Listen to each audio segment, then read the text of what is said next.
Hey, it's Gil from The Mind Buzz Podcast. today's Mind Culture and Social Podcast. And you're listening to Pods Like Us.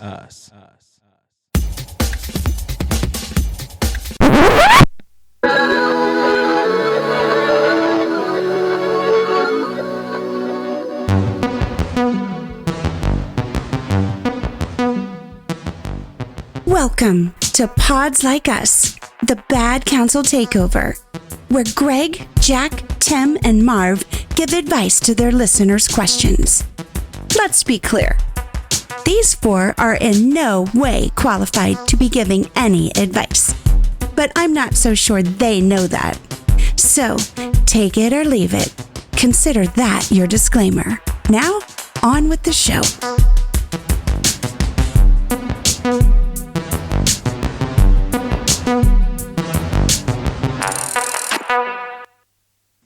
So, how do I introduce you all? Well, just have Ian Dury playing underneath us when you do. That would be great super front cool. Man. Yeah, I love Yeah. that. So how do you introduce us? Just by your first names, or should I do the surnames as well? I could just say Tim and Jack. first. We don't use our actual last names, Marv. Yeah, you've heard the show, right, Marv? I have, yes. That's why I asked. I tried to change my first name after the first few episodes, but they said it was too late. Yeah, his real name's Jerry, everybody. So the most respectable person on the show is Katy. So Katy, how are you doing today? I'm doing great, Tim. See? Thank you for asking. That's wonderful. And then we have Jack, who's been accused of being a sociopath, but we don't doubt it. He probably is, but we still love him anyway. So Jack. Hi. Hello. I won't give you any shit about that ridiculous response. And then we have Greg, right? Greg's wearing the Stone Roses t-shirt. His t-shirt game is by God, the second to none.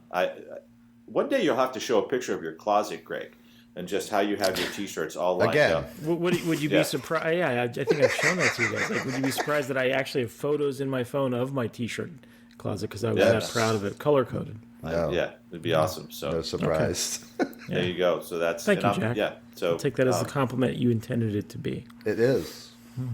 and it's so I've known Jack for many years. Quite a long time. So we've been friends for, I don't even know if I want to say, well, fuck Long it. enough, We've been, yeah. it's been 3 decades. Yes, we knew each other in the 90s. Okay, so just to give you an idea there. And so we hit it off immediately and have been great friends ever since. And Greg and I we worked together. And Greg, I figured out we've known each other for over 15 years. Yeah, I know. That's crazy. Yeah. So, and then Katy, we just the blessing of Katy is through Greg. So we got Katy, through their romance, which is great and definitely improved Greg 100%. Thank you. I agree. Tomorrow happens to be the 52nd Sunday since we met. No way. It was on a Sunday a year ago tomorrow, give or take. The numeric date isn't the same, but it was on a Sunday a year ago that we had our first date. Aww. It sounds like when you date a kid's age, right? Like, how old's your kid? Oh, 18 weeks. But then you have that weird couple that's like, oh, he's like 187 weeks old. Yeah. That's what you sounded like, yeah. Can I ask you a question? At that time, a year ago, when your eyes first met, did either of you think, like, a year from now, we're going to be sitting on a Sunday together labeling prison wallets? Oh, yeah. Jack, what do you think drew us together? We're on that prison wallet social exchange site. You can find that at www.prisonwallet.com. There's a worldwide fan base trading and sharing prison wallets. It's nice. Collecting. The way you asked that question, though, Jack, like, it could have gone a million different ways. Like, prison wallet was just one little way you could have taken it. Like, right. Just given that a year ago, would you have seen this happening? Oh, I knew a year ago that that we'd be together. Katie took a few more minutes, but I knew. So Understandable. I had to convince her. We had a near tragic third date. I almost blew it on the third date. What did you do? So we met on a Sunday, and then we had dinner on like a Tuesday or Wednesday, and then all of my siblings were rolling into town like they usually do. My brother Steve was coming first, and but I really wanted to see Katie again because my siblings were going to be there for like a week, and I didn't know. And this was right before the pandemic, and I didn't know when I'd get a chance again. And I said, so, hey, would you be up for meeting one of my brothers, and we'll just go hang out and have some drinks? And she was like, yeah, sure. So I picked her up. Normal date. I mean, good vibes. It was feeling good. But then I just had too much to drink, unfortunately, as I sometimes do. And I don't even remember what I said, but it was like, I was like talking about how much I really felt like I was falling in love with her already. And, and I could really see us being together. And I honestly don't remember any of it. It was all a blur. Katie and my brother tell me that they've later since told me that, Greg, Steve was telling me, I was just apologizing for you and saying, hey, he's not really like this. He's normal. He's a good guy. And so I woke up the next day vaguely sensing that I had made a tragic misstep, and I sent Katie a text like, hey, how are you? Or something like that. And she wrote back. It took her a minute to write back, and it was something along the lines of, oh, hey, yeah, I'm sure we'll talk later today, or something like that. And then that became her telling me, like, listen, you just came on way too strong. You blew it. And I kind of sensed that I had, and so, contrary to public opinion maybe, I am a respectful person, and so I said, you know what? I get it. I blew it. I was just excited to have met you, and I do apologize. You didn't deserve that, and I wish you the best. And in my mind, that was that. Yeah, we know. Yeah, but the good news is, Katie missed me. And so she texted me the next day and said, I'm kind of missing our text conversations. And so that's how it all began again. So. Yep. Now, before Katie carries on and tells you the rest of the story, for anybody listening, you are listening to Pods Like Us. These guys are just so professional that I didn't bother doing the introduction for any of you. Poor Marv. We like unorthodox, Yeah. So professional, we didn't even say hello. Yes, yeah exactly, yeah. Rule benders. Marv, it's great to be here. It is. Absolutely. Yes. Now, Katie, tell us if that's all true, what he just said. Yeah, it's sort of. What did I miss? I didn't miss anything. Yeah, it was the drunken part was right. Yeah. Right. Yeah, there was a lot of professions of love. Yeah. He Well, you missed said that. we were getting married. Oh. It was his brother apologized a lot. Hey, guess what? I was fucking right. You were fucking right.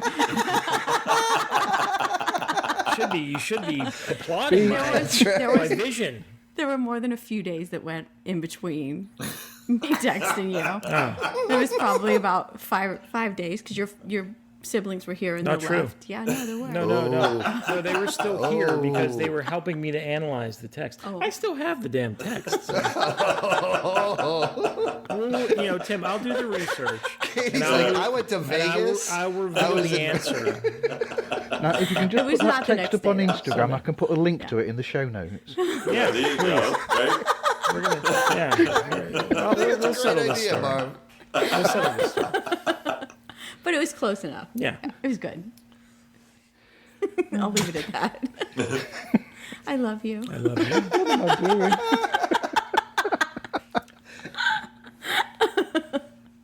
Me and Tim's story was a little more romantic. Well, we talked about True Romance and Pulp Fiction, right? This is and true, then, yeah. Green Day, and we were hooked. That was it. It was love, right? That's good enough. We've been inseparable since. That's right. Although he's not sitting in my lap like Katie's sitting in Greg's lap. But, Today. you can maybe imagine. That's Today, only because you're right. socially Soon. distanced. That's right. Exactly. Correct. Well, he's definitely not allowed near schools. So, there's no way he could be meeting me here. Or Chuck E. Cheese. Or Chuck E. Cheese. You know what? You F1 animatronic, all of a sudden you're labeled. Teddy Ruxpin. Yeah, Teddy Ruxpin won.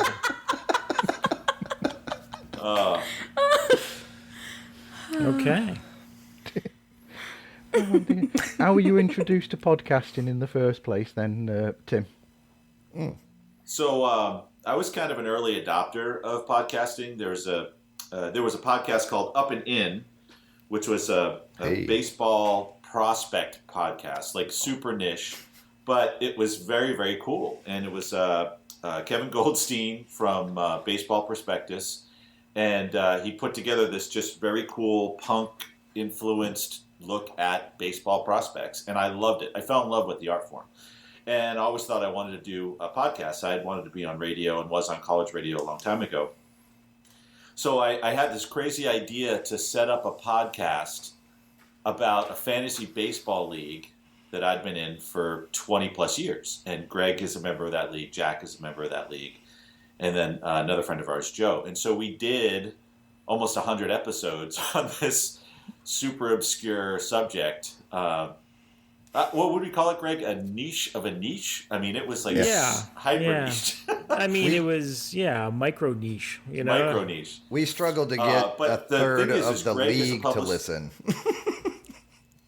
Like even the people and they're our friends. Right. Exactly. Yeah. It was about them. I loved the show, and I think right. Yeah. But it was crazy. We were all over the place, and so Greg, Jack, and our other friend Joe, who were the four of us were the hosts. They were all published authors. They're creatives. They're fascinating people. I love them, and I just wanted to get them in on the conversation. So then we started to do that, and then this show really came from an idea that Jack had with some of the things that would come up in that show. We had people that would call in, really they would write in. We didn't have any call-ins at the time, and ask our advice. And I think the first one was advice to a drug dealer, right? Mm-hmm. Greg, can you retell that? What was our very first one that we had someone write into us. Was that Tito in Indiana? I forget. No, this was the drug dealer who could not get his weed, right? Remember? Yeah, he had he had a girlfriend who he cared about, but he was a pothead and he was committed to 420 lifestyle. And his drug dealer was a female as well, and would only sell him drugs if he hooked up with her. Right. And so he was like, I feel like I'm betraying my girlfriend, but it's hard to find a good connection. What should I do? And for some reason he wrote to us because, once we stopped talking about the scores in our fantasy baseball league on a particular episode, we would just kind of bullshit like we do now. And we had some funny stories. So people started liking those things and asking us advice based on the stupid things that we normally said on our baseball podcast. And so we broke it down. I think we came up with 4 or 5 viable options for that guy.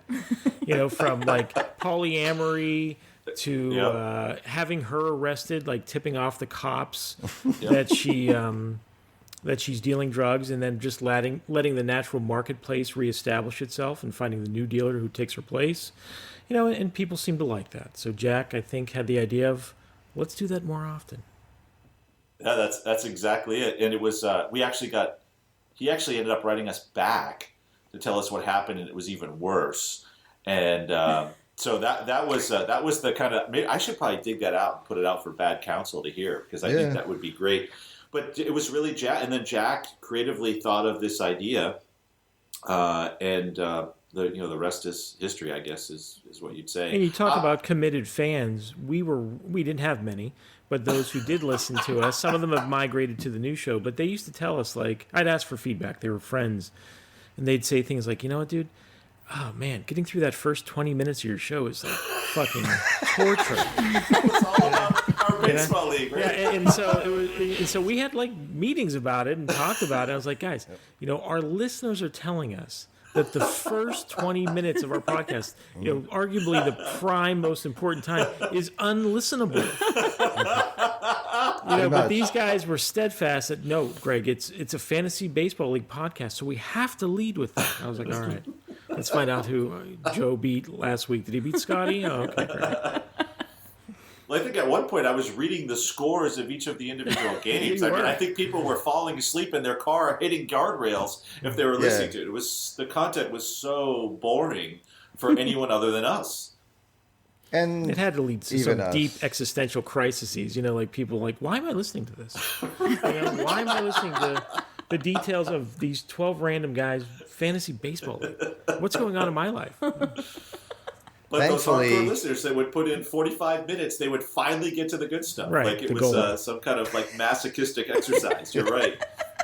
I think it took a toll on all of us, actually. In fact, Marv, thankfully, the two of them started going at each other's throats, and actually that's how we ended up kind of moving on. And the toughest part when I came up with the kind of the game plan for this show. I knew that each of them, were perfect for the roles that we kind of set aside, and I knew they would know that. I knew the hardest part was going to get them to kiss and make up and hug again. So, but I think it was a good enough idea. I don't know if they still like each other, but it was a good enough idea that they both just went along with it, and here we are. I think we both just knew that it was done. I think that's what it was. I think we both knew. True. And it just wasn't. It wasn't as fun. It wasn't. I think it served its purpose. Absolutely, 100% served its purpose. Marv, we always likened ourselves to like a garage band. That was our skill level as it related to podcasting. And Tim's right. It was like bands. They just grow tired of seeing each other all the time. And poor Tim. We're in his ear far more than he's in ours because he's listening to us and editing us, and and the show just went down a really kind of strange rabbit hole, and we couldn't extricate ourselves from it. And after an episode, Tim called me and was like, "I'm done. I can't do it anymore. I've taught Jack how to edit this thing." And Jack and Joe and I lingered on for 2 or 3 more episodes before we were like, "Two. It's just not the same." Yeah, okay, 2 more episodes. 2 very painful. Yeah. Mm-hmm. So, but what? We love each other, and we got we just needed to get back together on the idea. We do. I that is so true, Greg. Like I deeply love these guys. They are great friends. And I could call on them. I know they'd be there for me, and likewise. And I think that's true. I think the one thing that probably hurts the most for all of us is that our friend Joe, who was part of the other podcast, isn't on this one. But it just this vehicle didn't make sense. So we miss him, and he's still here in spirit for sure. Tim says like it's the most difficult thing that Joe's not on this podcast with us, as if it wasn't our decision. You know what I mean? As if that's true. As if Joe refused based on the concept. No, we just Pete bested him, and that was it. That's right. Katie's better looking than Joe. So you've not thought of bringing Joe back then for a one-off? I'm sorry, Mark. Yeah, he's talking about bringing Joe back for a one-off. Yeah, we've discussed it. We thought about it. I think now it's we actually now that ball's in his blog court for him. Oh right, okay. We said, hey Joe, you're not cool enough to be on the mic with us anymore, but I've set up a blog website, and if you want to write stories and recaps of our show, have at it. Yeah. And he surprisingly quickly lost interest.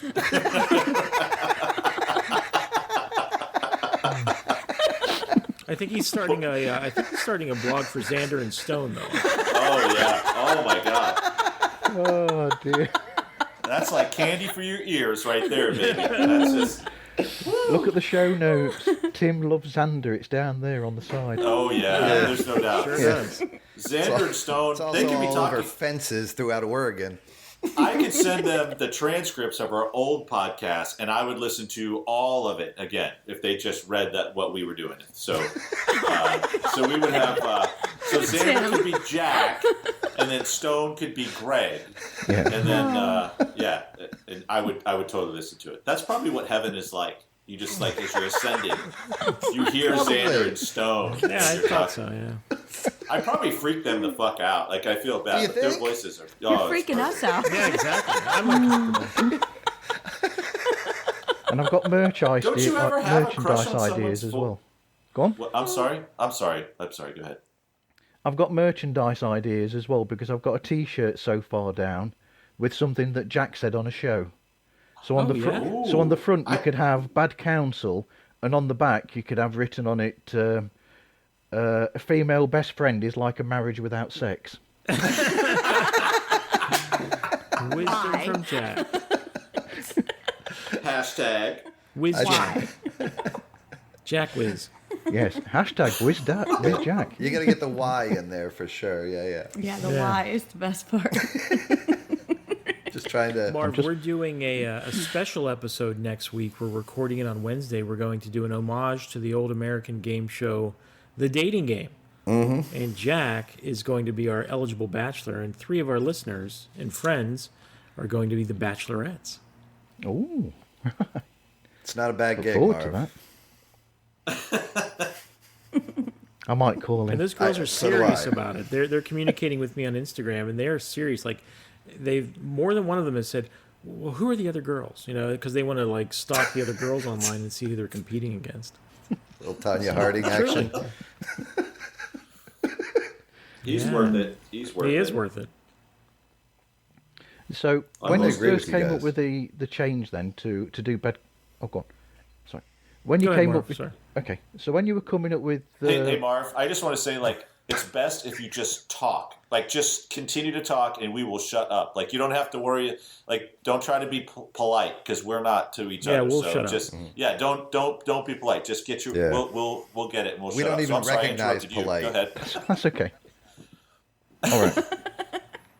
So, were there any inspiration shows that inspired you to do Bad Counsel, or was it just natural that you went that way without any shows inspiring you to do this sort of group chat, just general advice thing that you do? I'll toss that over to Jack. I think Jack, you were the one that really originally kind of started to piece this together. Yeah. I mean, I wouldn't go as far like as far as the true body of the show. That had more to do with who we are and honestly just trying to create a vehicle to display Greg's wittiness and quickness and humor and Tim's ability to create and again I think honestly the like the editing, the producing, the show titles, like all the extras that we have above and beyond, the hour of content, I think are absolutely phenomenal. These 2 guys have been, I can't even explain to you how much fun and how excited I am to work with both of them.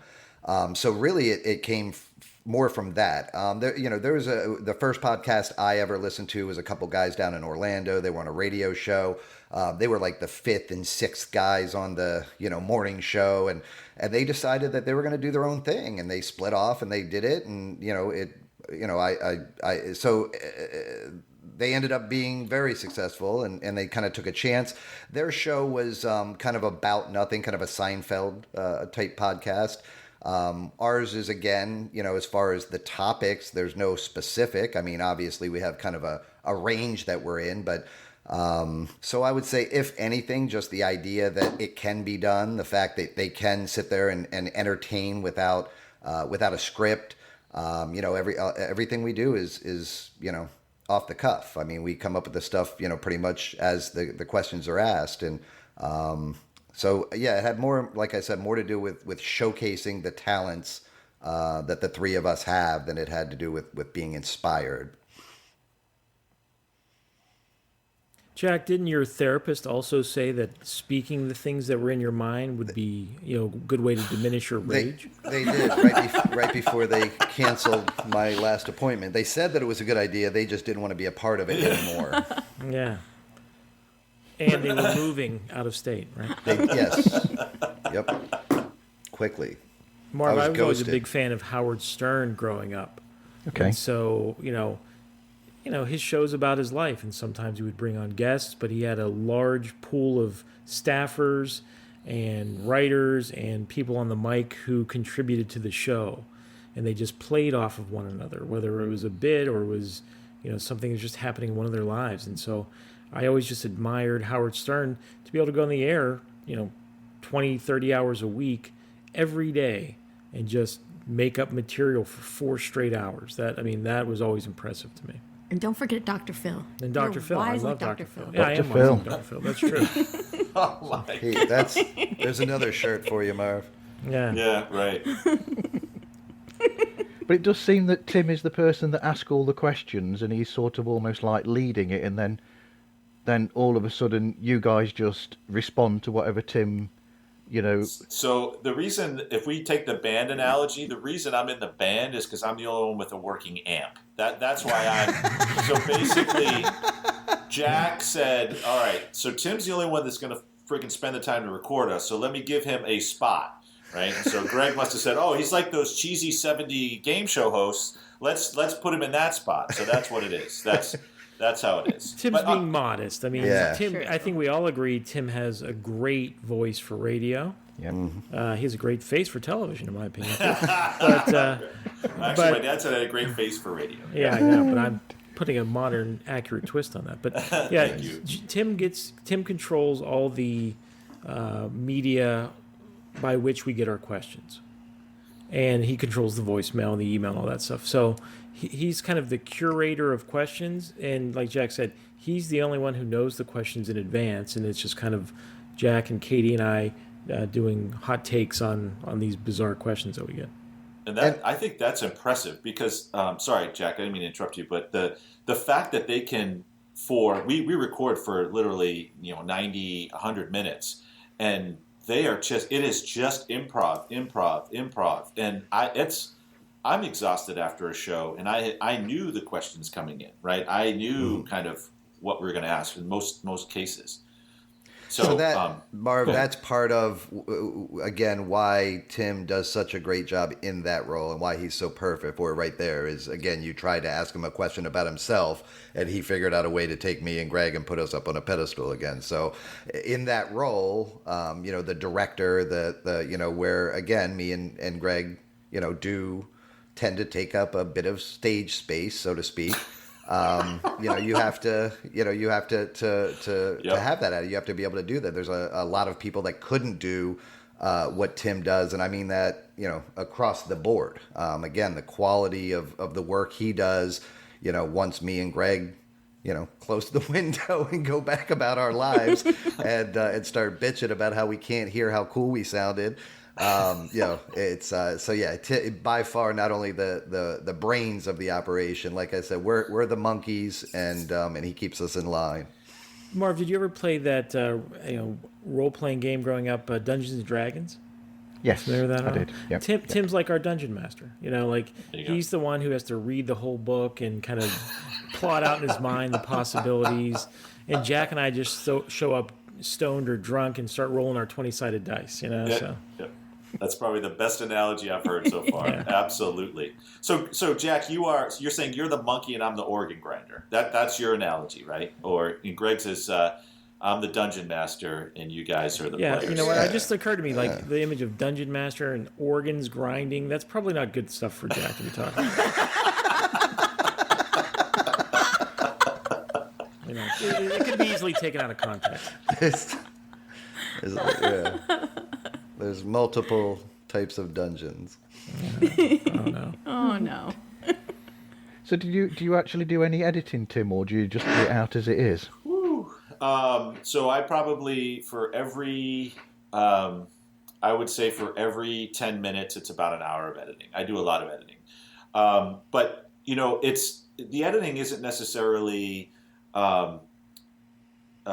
it's setting up the audio. It's making sure that the show flows, and sometimes some of the questions I throw these guys are very much off the wall, and thankfully you've listened so you can hear, so they know to maybe kind of pause a little bit, and I just kind of take out the pauses and things like that, and really want to make sure that someone who's listening to our show they're not paying attention to what it sounds like. They're paying attention to what, Katie, Greg, and Jack are saying. Because to me, that's what I want them to hear. And I've listened to enough podcasts when the quality isn't right, it annoys me. So I just don't want people to be annoyed. And I'd say the editing is getting less and less. I mean, eventually we're going to be able to go live. And I think that's going to be crazy good. We're practicing like with the dating game this week. That's going to be our first kind of live effort. And I think these three are going to step up and just crush it. I think it's going to be a lot of fun. Yeah, now that we've all retained attorneys, Marv, we're ready to go live. Fear not what we might say. Because we do occasionally, Marv, call Tim or text Tim after a show and be like, hey, dude, you know what? Not so much recently, but like, hey, I was reflecting on that joke I made, and maybe it's a little bit too edgy. Can you remove that? It doesn't happen as much anymore. But I've never made that call, Marv. Yeah. Tim makes it for you. That's right. Yeah. That's right, Katie. Well, the third picture down says Greg loves Australians. Oh, yeah. I've thought more deeply about it. We really have been like booted off the Australian podcast charts. Like we were doing as well as we were doing in England and Canada and US, and now we're just fucking gone. It's like they had a concerted effort to get us out of it. But the more I thought about it, I really did undersell the beauty and history of Australia. It's a wonderful place.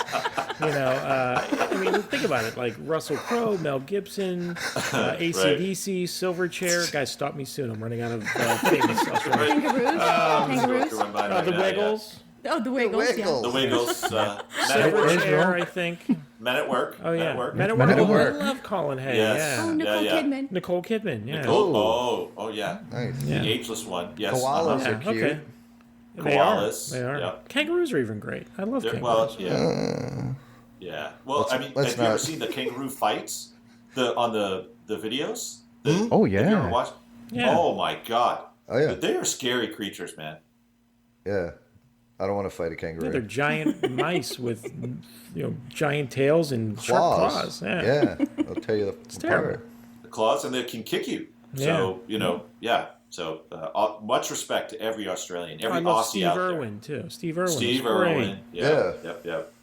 Steve Better So Irwin, kids. for sure. I have a long history of loving things that are Australian. I was just being comical in that one particular I episode. know. Please, Australia, take us back. Right. But you This is can keep like your Katie's spiders version and of your giving snakes. us a couple of days before they roll right back. Is that what it is? So we Yeah. just gotta. What did you say, Marv? I'm sorry. I said they can keep the spiders and snakes, though. Right. Yeah. Oh, yeah. We don't want any of totally. them. Yes. Seriously. Yep. Well, you know what else we love? Katie and I love Married at First Sight Australia. Oh, It's best a great show. ever. I love it. It's so much better than the American version. I'm being Like, totally serious. A million times better. A million times better. So I'm looking on my notes because I've had a message from Gil from the Mind Buzz. Oh, Yes. The nice. Mind Buzz. Gil Billy And Gil Delic. says, Woohoo! Gil says, can you ask the guys what shape they think the Earth is? Is it a sphere or a floating disc? Ooh. Jack. That's a good question. It shouldn't be, but it is. No. It's after careful research and hours of looking into it. I'm gonna go with round. But I'm not. I wouldn't say 100%. I mean, there's some. They had some. Flight paths. There was some flight path information there as far as the with the Earth being flat that kind of made sense. The wall at the edge. There's this ice wall, I guess, at the edge of the flat Earth. That keeps us from falling off. Jesus. And supposedly there's some. It might be the lizard man. Illuminati that are set up around it, stopping it from. It's round, Marv. It's fucking round. Yeah, I concur. Yeah, I got to it a it's totally slightly right. different way. I reached that conclusion, but I concur. Yeah, I don't think there's any doubt in our minds. We do have a listener or two that I think does question it. So for sure. They're But not I Australian. did. that's for sure. I mean, I Those did look folks are into it a smart. little bit just for the hell of it. If there's enough people looking, talking about something, I'll at least poke into it for a little while, whether I believe it or not, just to kind of see, how stupid people really are. You'll poke into anything once, right, Jack? That's Right. Oh, God. Freud is worn out from that. I still like that post that I saw online. There's apparently the Flat Earth Society have got a Facebook page, and they've said that they've got members all around the world. I love that. Yes. Well, they're certainly not the literal society. awesome. Absolutely awesome. I believe that Tim's got it. some questions that have been sent in as well. I do. So I basically what I did was I have a couple of questions that were sent to us that we would use normally on a show. Oh, good. And I figured maybe for your listeners, we could just throw it out there, and Jack, Greg, and Katie could kind of do their best to. And Marv, I want to hear Marv's opinion. Wait. And Marv, oh yeah, Marv. Are this we? is Hold on, Greg. very important that you. Did you get any notice about overtime, or we're doing the No, show I today? didn't. We'll talk about that later. Yeah, Okay. We'll talk about it later. Yeah, this is. It's basically introducing my listeners to your show in a small way. That's what it is. Yes. Yeah. Oh, well, I'll do it for Absolutely. Marv. Absolutely. Yeah. I thought Tim was Marv. Sometimes Tim is. He really works the hell out of us sometimes. So. Well, what? No, that's not true. Is it? No. No. No. No. No, it's not. No. Most of the No, shit I not say at all. is not All true right. Hold on one second. We'll. to women. All right. So this question came in from Tom Atto, ATO 314. And Tomato? Is it tomato? Tom Tomato. So here's the thing, Mark.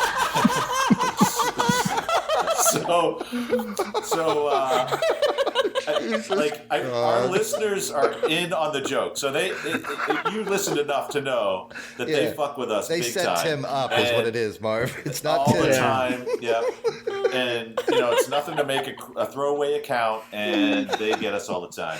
Although Camaro cut was my favorite. I like that. To call a mullet a Camaro cut was Pretty cool. Yeah. Or Cameron cut, whichever way you want to look at it. But I think It's depending on whether you can read or not. Yeah, if you read it like I do. So Tom Atto 314. Oh, I think it's written us before. Now that we've said that. But anyway, Tom Atto would like to know. One of these times. Right. Hi, Counsel. I have been seriously struggling since COVID began to stay above water financially. I've made the decision to dabble in some white-collar crime. I'm single with no kids, so I'm only risking my own future. That said, what crimes would you guys recommend? Well, I wouldn't consider it a white-collar crime, but I've made it known, and Katie probably knows what I'm about to say, that I've said if there's ever kind of like a terminal doomsday event that we know for sure is going to happen, I'm going to go on a bank robbing spree. I've always thought it'd be a thrill to rob a bank. And I think the nice thing about it for Tom Atto is that it's a federal crime, if I'm not mistaken. So if you're going to get caught and do time, I've heard that federal prisons are a much better place to do time than state prisons. So that's my 2 cents. Okay. Well, That's not exactly white collar, though. That's right? right. I get it. Okay, Yeah, insurance okay. fraud. I guess that's what I got. Right. Get injured at the bank. Yeah, that's true. Yeah. Okay. All right. Yeah. Gotcha. yeah, I am. I'm not a white collar crime expert either. I do know, just to reference what Greg just said, while the overall time in the federal prisons may be a little less Rambo, the permanence of being in a federal prison is not comforting. Prison wallets abound. Oh yeah. So I mean, do you have to turn to crime? I mean, wait a minute. Is prostitution is crime, huh? That's not white collar. That's not white collar. Yeah, but it is. Embezzling would be fun. Yeah, embezzlement. That sounds fun. That does look fun on like don't the you have to get a movies and job stuff. first? Well, Yes. There's Well, a yeah, you shit need a like there's job. No, you have to. Yeah, you just have to have it like a fake job, right? Or a front. Yeah, you have to either yourself or somebody else, set up a front. And then my understanding of embezzlement is you like do some stuff on the computer and then you just carry out duffel bags of cash afterwards. Yeah. So yeah, that does look actually it looked good on Office pretty Space. simple Yeah. and Remember? pretty easy to do, I would think, from what I've seen. So Jack, would it embezzlement, be- and it sounds cool. Embezzlement sounds cool, right? Like It does, yeah. if you do go Totally. to jail for a white collar crime, embezzlement is one of the cooler ones, I would think. Well, I like words with Z's in them. I try to substitute Z's in words where they're not even meant to be. So the fact that it comes with Z's already is good to me. Jack, do you think it would be? Do you think it would be technically we could consider it a white collar crime if we just started mugging Mormon missionaries? They're always wearing those white short sleeve shirts. That's true. What, they can't be carrying much. Like, what White would you? collars. White collar. collars. I guess. What would Salt you? Lake's pretty swank, dude. So just assault a lawyer or something and steal from a accountant or something like that. Rob a person in a white collar. Yeah, rob a there priest, you go. you know? Yeah, priests. Yeah. Mm-hmm. Yeah. Yeah. You could Rob a kind of priest. say we're engaged in white collar crime with with our Patreon account, because we really don't give anything to our Patreon listeners, but we do That's take true. their money. So I Ooh. mean, really. Oh, there We you have go. mugs. There now you we have go. our merchandise. It's coming. Okay. All right. And Well, there you Tim, go. All right. And don't discount the appeal of Jack's dramatic reading of Pimp with a Limp. Or I your know. dramatic reading. Yes, that is fantastic. Yeah. Okay. Marv, what Although would you no, do if you had to resort to white collar crime? I don't know what you mean by white collar crime. Oh, so white collar crime in the U.S. and they're it's crimes committed by people who have the at least appearance of respectability. Yeah. So they're crimes like embezzlement. There are crimes like tax evasion or tax fraud or insurance fraud, as opposed to robbery, burglary, assault, that sort of thing. Okay, so most of the things that President Trump's done then. Oh. Yeah, pretty much. Yeah, pretty Yeah, much. pretty yeah. much. Marv. Sorry, Yeah. Yep. went political there. That's a good Yes. shot there. Yes. Well, I will agree that all politicians are white collar criminals. That's true. Yeah. Probably. Personally. Yeah. That's Percentages a are good high. stance. Yes. Percentages are high. Perhaps they have to go through an examination to prove that they can do these white collar crimes, so that they, get their jobs as politicians. In order to get can you get into away with this? Can you get away with probably. that? Yeah. Yeah. Right. Yeah. Yep. I'm You, sure. you have a questionable moral compass? Okay. I think that's a what good fraternities start. are. Yeah. Yep. Yeah. Yeah.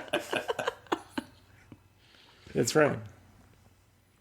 I mean, Okay, Tim, any others? Oh, Yeah, sorry, I got Marv. another one here. Oh, Marv This had one- a comment, sorry. Oh, sorry, Marv. I was going to say they don't even have to commit a crime to make any money. I mean, with the name Tomato, couldn't they just go into porn? See? Oh, yeah. Well, yeah. See? Yes. Yeah, Yes. that's I a like. good There thing. you go. Well, That this was kind of next what I was listener, thinking. It was sex, but yeah, there was money involved in it. You get paid for porn. Yeah, absolutely. That's a good call. Yeah. And you don't get Yeah. arrested for Sex that and like you money. would for like prostitution. You get arrested for that, but yeah. That's just That's true. That's just, if you get that's caught, just- Marv. If you get caught, yeah. That's right. If you get caught. That's just being gainfully employed, right? It's just Right. I'm just a porn star, right? Well, not me specifically, You. but I mean, if you were to say, yeah, All right, yeah, 'Cause we get it. Tim. I've been looking, and I haven't seen you in any of the porns yet. So yeah, no, not a lot of hits on my And, porn. and Jack visits like stepdad porn a lot. right. So he was bound to have seen you. Yep. Stepdad pool. Yeah. Search bar. Keep it in the Right. family. Take Talking about notes. niche, Just taking niche, notes. yes. Stepdad porn. All right, thank you. Jesus. Well, this next question comes from listener Potato Bunny 9519. So maybe I don't know. If that's Potato Bunny. That's okay. So and Potato Bunny 9519 would like to know. Okay, team, bail me out of this one. I am one of those people-pleasing types. I began dating my current boyfriend after the pandemic began, so we haven't had a lot of traditional dates. I'm so crazy about this guy. I basically agree with his opinion on every conceivable topic. Uh-oh. Now it's catching up with me. My boyfriend loves sushi, loves raw bars, and that whole scene. I told him I did too, but I don't. I don't just not like seafood, raw or cooked, but I am terrified of it. Imagine the fear of drowning had a baby with the fear of your parachute not opening, and that's me with seafood. I once ran from a waitress who happened to have some sushi-type dish on her tray. She wasn't coming to my table, but I didn't want to wait around to find out. I bolted. Now my guy is stoked because our state is lifting restriction, and he wants to celebrate by taking us to our favorite type of meal. It's beyond just telling him I actually don't care for seafood. I'm afraid I'll pass out or scream in terror at the sight, and he'll think I'm crazy and a liar. Please help me.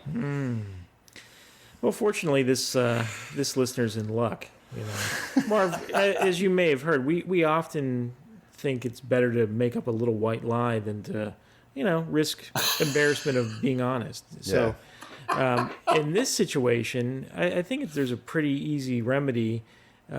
She has a girls' night, in theory. She tells the boyfriend that she's going to go hang out with her girlfriends, and that they went and had sushi, and she had a horrible reaction. And she couldn't handle the seafood, and so although she loves it, she can't eat it anymore. Jack, what do you got? I'm still trying to horrified. Like, you're scared of what the actual. I don't like that part. I'm having a hard time with above and beyond the fact let me explain it and put it in terms that you can understand. I'm afraid of overripe fruit. No, he's true. He's terrified of it. What? If the strawberries start to get, can I even talk about it? If the strawberries start to get a little bit ripe, I need to get them out of the fridge. He can't even be in the kitchen while I remove them. Yeah, I can't face that vegetable drawer. I just can't do it. He has to leave the room. Yeah, it's too much for me. That's real? It just makes me gag. It repulses it's a real me. Thing. He's crippled with fear. Yeah. It repulses me. It makes me gag, and so I avoid it. So, but this girl's gone out on a limb and told her boyfriend that she can roll with the sushi loving raw bar crowd, and she's got to come up with something fast. You can't just say I lied about it. No. I mean, our first episode is called Dishonesty. That's the way to go. I mean, that should say everything right there. That was episode 1, season 1 for us. So let's see. Because she can't just act sick that one night because she's still going to be able to get out of it. Well, she has an allergy. Can you develop an allergy that quickly? Probably. Oh. I would just imagine allergies don't sneak up on you in a subtle way, like you are allergic. Like a shellfish allergy, like overnight, right. Maybe. We could pull out an old classic answer that we gave to another dilemma, which was to fake a stroke. I got one. And wake up speaking with an Australian accent and an aversion to seafood. So what if... That might just be what has to be done. Oh, go ahead, Jack. Well, I was just thinking... I mean, this is something, it's going to be a long-term plan. You're going to have to adjust it, time to time. But it'll definitely work the first time. And then after the first time, like I said, you'll just have to kind of adjust it to make it realistic for as long as you can keep it going. But go with them. Act excited. How excited you are. You can't wait to enjoy this wonderful meal. And then when you get there and, find one of the male employees. And then just as you're getting ready to go in, go, oh, hey, honey, just so you know, I used to date that guy. Huge cock. Huge. Oh, man. Chances are he'll want to go for a burger. He'll decide the long line is too long and he doesn't want to hang out there. So you're good for that date. Then you just, again, have to make up another similar situation for the next one. Well, I was going to say, Jack, you know me. I like investing in a lifelong lie. That's a good investment of time. But, she's going to accidentally portray herself as the town slut, because eventually every seafood restaurant they go to, there's some other guy that she banged, That's not sustainable. That's the, that's the, right. So that's the rock and the hard place, right? Seafood gets her really horny. However, every time she goes there, there's somebody that she's already had sex with that, has a larger penis than him. It'll keep him away. I mean, then, like I said, eventually you're going to have to go somewhere with it, but that will buy you some time at the very least. I'm not really one. Right. I'm kind of at the moment kind of person, so. I think that has a win-win aspect in that it'll also start to instill in him an inferiority complex that could be useful. True. Yeah. Then you'll be picking the restaurants within a short amount of. Yeah. He's like, you know what? I'm fucking done with this. Where do you want to eat? Yeah. And then you just say, oh, I've never fucked a guy at a steak place. Bam. Yeah. There you go. Is there a way she could feed him bad seafood and turn him off to seafood forever? Oh, that's good. Yeah, poison him. Yeah. That's good. I like it. And that's why we have the woman's opinion, Mark. Yeah. I was thinking of giving him something like a laxative before they go out for the dinner, so that as soon as he gets there, he's having to go to the toilet, so he feels like he's got stomach problems or whatever. Yeah. Right. And then they'll leave the restaurant because they won't be able to stay there and eat. That's I like the way you think, out. Yeah, that's absolutely great, Marv. Yeah. Like that's probably better than mine, Marv. Yeah, because we know how rough it is to shit in your pants in public. Absolutely. Yeah. Tyler. Right. Tyler from New Hampshire. So you could do it the first time, like Jack said, and then the second time, do that one. There you go. Yeah. And then after the second time, he'll suddenly think, do you know what? It doesn't work when I suggest where we go to. It's all up to you from now on. There you go. Yeah. Job done. Beautiful. There you go. And she's going to be like, you know what, honey? Let's try something new for the both of us. Mm-hmm. Let's go to that chicken restaurant, So then she'll be like, oh, I never realized how much I love chicken. I'd like to explore that. I feel like I've had enough seafood up to now. So, but lying, it's just picking the lying best lie. Is the answer, right? Or deceiving by poisoning, by giving some tainted seafood. Like go into Whole Foods at that's not bad. A minute before they close, when they're breaking down the seafood bar and be like, oh no. They're like, oh sorry sir, you wouldn't want to have or this isn't good. It's tainted. Like no, I'll take it. I feed it to the dolphins who swim through the area that I live. Well, you could go online and redirect, give a fake right? review. I mean, men are just large children, right? So you could always just redirect, right? Like you're on the way to the restaurant and then she says, I love sushi, I really, really do, but those fried pickles at Hooters are delicious. Oh yeah. And then just kind of get his brain going in a different direction, and all of a sudden now he's not a fan of sushi either. And right. I mean, there's plenty of ways to manipulate a male. Yeah. Yep. And Marv, you said, what did you say? You write a bad review? You could go onto a website like TripAdvisor or something and write on there just hundreds of different reviews that are really bad about people catching diseases from those restaurants. And then when you next see him, just ruin go, the restaurant. Shut it the fuck look down. At this. Good we job. don't want to go there. Look at all these people who have caught this. You can't eat if it's not there. Marv, we often collaborate to find our ultimately best answers. So taking yours, that would solve it for the one restaurant or a chain of restaurants. But could it be possible to start an E. coli rumor about or whatever the seafood equivalent is of E. coli? And just be like, you know what? I'm not eating. It must be fucking COVID. I'm not eating seafood till COVID's done. Or go on some conspiracy website and be like, you know what? COVID's now in the seafood. There you go. Start that rumor. Or take it a step further and pollute the oceans. Then no one would eat. Oh wait.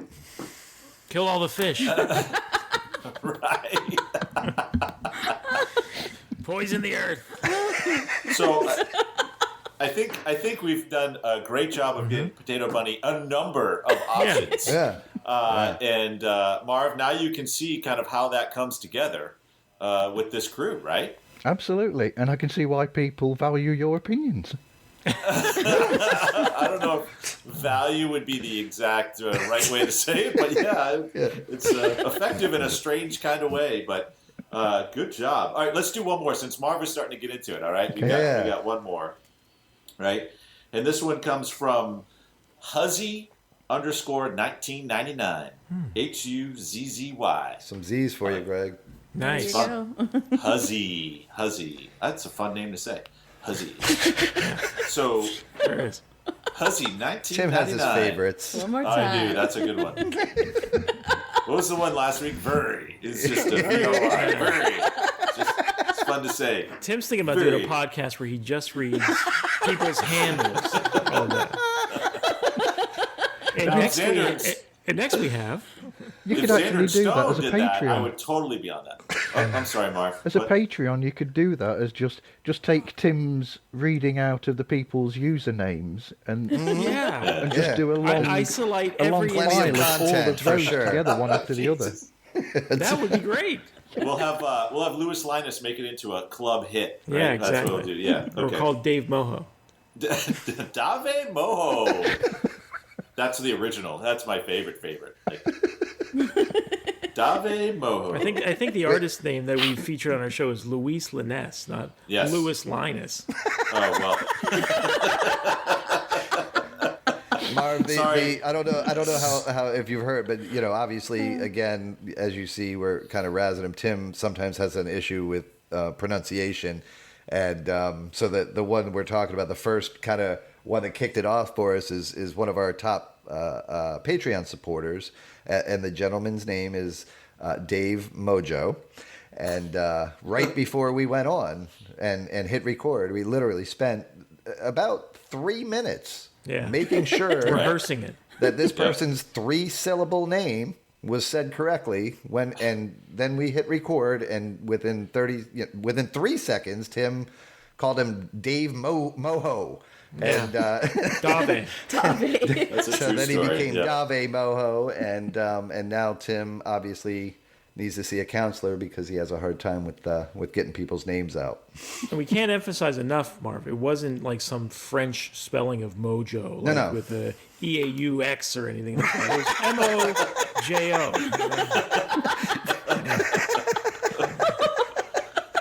MOJO. Yep. I told you I have the only working amp, Marv. That's why I'm here. Yeah. So, but Dave Moho, come on, like seriously, whenever you're doing something you don't want someone to know who you are, Dave Moho is a great name because they're going to remember it, but they're never going to think it's like that's too weird to be. You're empowering Jack to do things badly. It is giving him an alias. Anyway. Right. But it's crazy because when you hear what Huzzy 1999 asks us, given that conversation, it's crazy. It's almost like Kismet. So, Huzzy 1999 would like to know.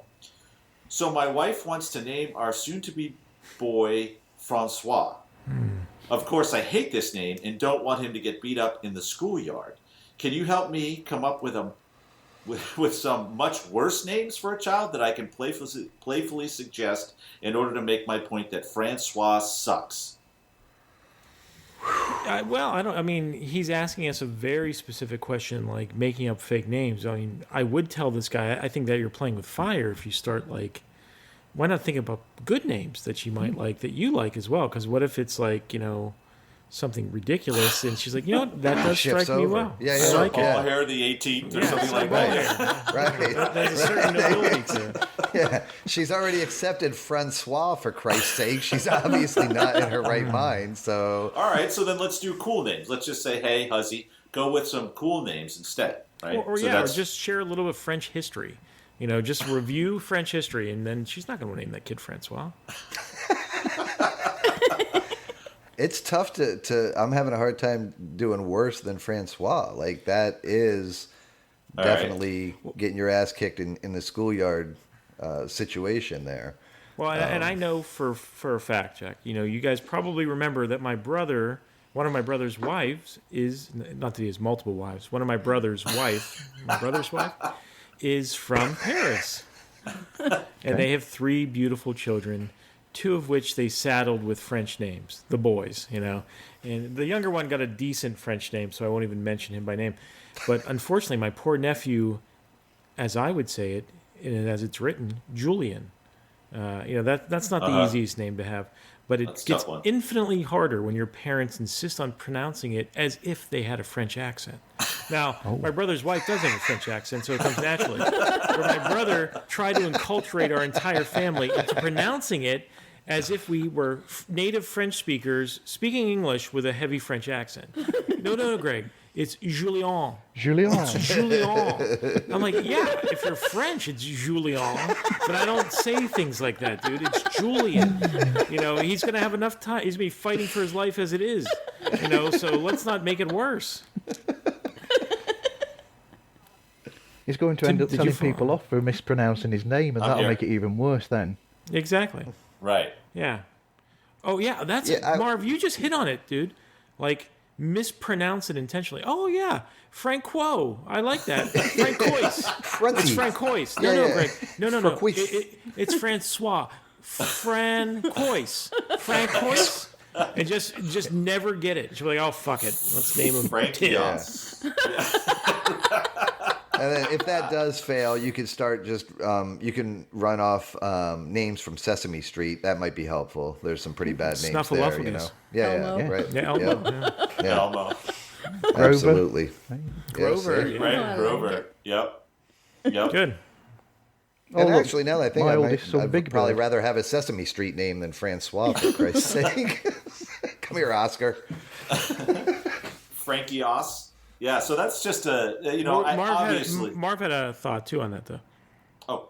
Yeah, my oldest son, Big Bird. but then you'd be advertising at the same time. Yeah. That's right. Right. That's right. Nice. That's right. That would be good for picking up the ladies, right? Mm-hmm. Why do they call you Big Bird? Big Pecker.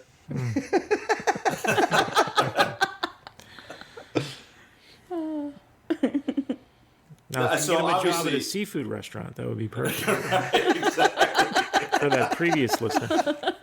He's dated every fucking Sesame Street character in this town. My ex Big Bird is here. Oh, Big Bird. Oh no. We're out of here. Grover at the last place. There's got to be an open Panera somewhere. So I think that's the best part, Marv, is that our listeners are in on the joke, right? They will send us these situations, and most of them. I mean, I think we have had some serious ones, and I don't know that we actually did that good with them. God help them. I hope not. We had one listener. This was probably on episode 6 that I know Greg and I both felt really they had some serious we're looking for actual advice. And we tried to make fun, but we just could. I mean, this person was really struggling with some mental, some real mental health issues. And, that was tough. But I think most of our listeners are. I think I was still able to make a little fun at that one, but. Well, you don't have a conscience, so. Right, exactly. Yeah, but we realized that probably wasn't the best show. So, I think most people that get us, and it's so easy to send us a question. You mean just Instagram or Twitter, or we have an email address, and obviously you've heard our voicemails too. And it's weird. It's like when someone leaves a voicemail once, it gets easier for them to leave it again. So some people I think are afraid to do it, but the ones that do it, it's like they don't want to stop. They're like the regular callers on the talk shows, Yeah. Right. Yeah, some of them becoming more popular than us. Well, yeah, Tyler, that guy is man, oh man, that what a life. Do you purposely pick the questions then? Yeah. So what I do is I build a script. So basically, we get all the questions, and then I'll go through, and I'll typically pick anywhere between 9 and 12 questions, and we typically have 2, sometimes 3 voicemails. And then I'll just assemble it. And so sometimes there's some logic to the order, sometimes there's not. Sometimes we'll have shows that are more focused on, sex questions or drug questions or sex and drug questions or drugs in the asshole questions or I don't know. We have a strange menagerie of listeners for sure. We do. We do. And then we'll have sometimes I think we had one where someone sent us a question. I don't even know if this was a listener messing with us or a real question. Someone was asking us about how not to do her classmates' homework for them, which we did an awesome job, by the way, but we told her to stop listening after we answered the question, right? So because we're responsible, Marv. Well, I think as our catalog of material has grown, people can quite easily determine that we're a comedy. But at first... Despite our title, we were getting some relatively normal questions to the point where we actually had a little a crisis of conscience and thought, we're not doing a good enough job of making a disclaimer that this isn't advice that you should actually take. That's true. And I was like, yeah, guys, we have the disclaimer at the beginning of the show. I don't think we need a public service announcement at the end of every show. I think we might have one episode where we kind of did an off-the-cuff public service announcement at the end of the episode. That was that time, yeah. Yeah, like I'll listen. I think that's when Greg suggested that depression is real. Hammer a nail into their ear, I believe, was the advice that Greg had given at that point. Which, again, kind of fit with the question, but in hindsight, probably shouldn't do that. But you give that warning at the beginning of the show, so shouldn't that really tell people? Every time Tim tells me I got to stop talking, that's what I bring up, Marv. Yeah, I agree. I thought that was more than sufficient. So where did that voice come from then? Who is that? At the beginning of the show. Tim? Can you hear us, Tim? Looks like Tim's frozen a little bit. No, he's Tim, not. Can back. You there, Tim? Back? Yeah. Did you hear Marv's question? No, I did not. He asked who voiced our opening credits in our disclaimer. Oh, so we have two beautiful wives that are involved in this production. Katy is more face forward. She's on mic. That voice that you hear is my beautiful wife, Tammy. So she got the job, though. She got the job. I think Greg and Jack know this. Tammy actually, many years ago, she had a friend who had a 1-900 number. So if you remember back in the day, people could call 1-900 numbers and do sex talk. So they did that? Yeah, they had Tammy. She did the menu, right? And then when people were running out of time, she had to say, like, time's running out. And, I knew with I your heard sexy her nurse, voice before. That's what it is. Yes, exactly. Press 5 for ass play. Please press 5. So yeah, she's always been. My wife is. I definitely married up. She's totally. She's great fun. She's actually was on our old podcast a few different times and did great. But that's who it is. It's my phenomenal wife. Human being. She's super much lucky. better than Tim. Much. When he says he married up. Close. Yeah, we're still, can we get together once a week, me, Greg, some of his other friends, still trying to figure out how the fuck that happened. We regularly suggest that she divorced him. But we're starting a new podcast, actually, to investigate how it is that Tim was able to not only get Tammy, but hold on to her for this year. We do know that he blocks the door. Yeah, he does. That's good salesmanship early on, and a lot of alcohol since. That's really what it is. She's had her moments, though. Yeah, she once tried to push or thought about pushing Tim off a cliff. That is a true story. People ask me that all the time. Like, that she literally thought about murdering me and detailed her her alibi in terms of how she could explain how she how I fell off the ledge. Yeah. The local authorities would probably be like, no, you don't even need an alibi. We don't care. Good riddance, it's fine. She does scare me, though. Like, I was, we had a big storm. He dropped a hot dog and reached for it. You motherfucker. That makes sense. Oh, my God, you motherfucker. Coroner says that adds up. So we went to a big ice storm. A stomach full of tater tots. Oh, Jesus Christ. I do like bad food, yeah, for sure. We did. We had a storm a couple of weeks ago. It knocked out power, internet. We had trees all down in the yard. And so I, really wanted to be a man, go out there, clean up the yard, have my handsaw, boots, getting all muddy. And I was cutting down these limbs that were hanging from a tree above. And Tammy came outside and she said, "Hey, how you doing? You okay? And you being safe?" "Oh, yeah, I got it, honey. I got it." And she's like, "Okay, well, I'm going to head out to the store. Hey, is your life insurance up to date?"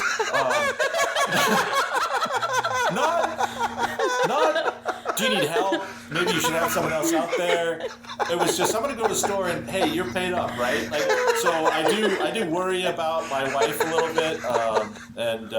So anyway. You know what? Let's use that. I just struck inspiration, Tim, to that white collar crime. Murder your spouse. Oh no, the guy's single. Get married. Okay, it's gonna take a minute. Yeah, get married. Get dual life insurance policies, and then take her on the cruise for the honeymoon. That's the perfect place to murder somebody. Just push her off the deck. That was for Tom Otto, right? She dropped the hot dog and reached for it. Yeah. She fell. Dude, that's scary. And Katy's laughing, but Katy thought it was perfectly normal for a wife to think thoughts like that. And H.R. Courtney did the same, remember? Yeah. I don't know if we ever published the Better Half Counsel with Tammy, Courtney, and Katy, but yeah, they discussed it at length and thought, no, that's legit. She's innocent. And I'm the unmarried dipshit, right? Oh, that's good, Katy. She's only guilty if she actually threw you over. Just thinking about murdering you in great detail and how she would successfully get away with it. That's fine, being a woman. Problem. That's true. T-shirt material. All this merchandise. Yes. We're missing the boat, Marv. All this merchandise, and we put together prison wallets. I love it. That gives you there you go. That's everything right there. That's what stuck with us. Hold on. This one really resonates. Wait, let's take a moment here. When prison wallet starts trending on Google, you'll have us to thank. That's right. Well, you could have prison wallets that say Xander and Stone on, and then your quid's in then, aren't you? Oh, yeah. That's right. They better not. Yeah. Tim probably has one already. Them. They have great voices or anything, but now they really are going to get worried. Like, they seem like great people, but do they? Based on what? They do. They do actually. I'm sure they are, but I don't feel like I know them. So, anyway. Well, I know that they're nice people because I've talked with them. So there you go. Good. That's right. See, that's how a normal person would express it, Marv. Yeah, we don't all stalk people. Yeah. Oh, Jesus Christ. This is gaslighting, folks. This is actually, you're seeing gaslighting happening right now. And now Marv is engaged in it. Thanks, Marv. I've been a big supporter of yours. They're good people. They are. They did like an Ask Me Anything episode or something, and they shared a little about themselves. It was fascinating. Tim asked them, "May I come on vacation with you?" Yeah. What's your largest suitcase? Would you want to go to China now? No. Not at all. I'll leave that to Xander. Yeah. But it was your show. I learned that on your show, and then I shared this with my co-hosts, and they got really freaked out and thought I was stalking. But it was really me just innocently listening to you interview them and ask them where they're at, right? I think you had all time zones covered around the world. Yeah. Speaking of that, Marv, it's awesome what you're doing for the podcast community. Totally. I really appreciate it. Mm-hmm. You've led us to some really great podcasts, and it's just it's really great and work that you're doing, and I'm super grateful for it. Well, I'm trying to create a like I've said to other people, trying to create a community where we're all in touch with each other and basically got each other's backs, and that it's probably a bit naive perhaps, but I just like that idea. Well, if it is, then I'm naive too, because it sounds cool, and a good proportion of our listeners and our followers and our friends on Instagram are other podcasters, and I didn't know what to expect. We didn't really connect Atlas Bach, that was our previous podcast, to other people, but now that we're kind of in that podcast community, people are just so kind and supportive and genuinely friendly and helpful. It's cool. Yeah. It is cool. It's very cool. It's a it's a neat industry to get into. And like I said, even back then when I was first listening to podcasts, it's been a while. That was kind of the attitude then as well. And I've seen those two guys I had mentioned earlier springboard quite a few other people along the way. And it's just I've never seen anything but that. Honestly, it's pretty cool. So, Marv, can we turn this around and interview you a little bit? Yep, sure. Yeah. Okay, no. No. This is legit. What got you into podcasting? Why did you start up this? And my follow-up question is, how the hell do you have the time to listen to all the stuff that you listen to and report out on and record your own show and interview? Are there two Marvs? Is there, is there Marv Smooth and Marv Rough, and we don't know? And how do you do it? Most of it's done while I'm at work. The listening. Oh, I love it. Okay, great. Because talk about white collar crime. There you go. You see, yeah. I'm charging for doing a job, and I'm not actually doing the job. I'm driving around listening to podcasts. Yeah, nice. And then people look at me strangely when I suddenly shout notes out to Siri about podcast, and I'll shout. I don't want to shout it now because she'll start. That's hilarious. right, exactly. But yeah, so my job is an alarm response officer, so I respond to alarms driving around in a van all night. And while I drive around in that van, I listen to podcasts and take notes while I'm driving. That's cool. By shouting comforting out. for all the people with the alarms. Well, it keeps me active. I'm not asleep parked at the side of the road. Right. Oh, there you go. Yeah. And what got you into podcasting? I used to, well, I'll put it another way. A couple of friends of mine used to be on a local radio station when I lived somewhere else. And in my background as a musician in bands, I made a lot of friends, and I was friends with these two people because one of those was in a band. And they used to get me to come in and do a little section on their radio show that basically, because it was local radio, I was talking about local bands and music and bands that were playing. I'd say what gigs and concerts were going on, who they should check out. And then I'd pick 2 songs by those local bands for them to play, so that people knew what they were looking to look forward to. And then I'd pick another song by another artist that was a bit not heard very often. So I remember once I got them to play a song by Far, the American band Far with Jonah Matranga in. So it started from there, and then they went to make their own podcast. And for a long time, they kept telling me that I should have a go at it. And for about 10 years or so, I kept thinking, no, I can't do something like that. I've not got the attitude. I'm a bit shy, really, but so. But then eventually, over this last sort of year, I've been listening to these shows. I've taken part in 2 of them, 2 Beatles shows I've been on, and I thought, yep, I'll give it a try. So yeah, I just thought I'll give it a try, and because I love listening to podcasts so much, I thought, why not do a show where I'm talking to people, initially podcasters that I love their shows of, and then go from there and listen to more and see if there's any more that I love and what I can get from those, and just try and build a community so that they can all find out why I love these shows so much and introduce them all to each other that way. It's and you're beautiful. Succeeding. I mean, Xander and Stone and us and the Mind Buzz, and I hope that it's really gratifying for you, because I think it's fucking awesome. Yeah, agreed.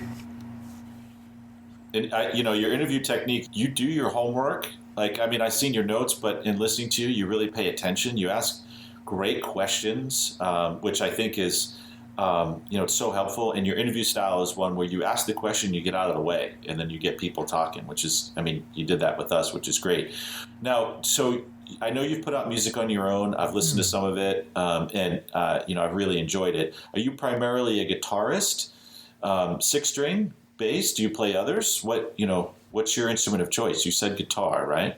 Yep. So I used to be a bass player in bands, but I play guitar as well.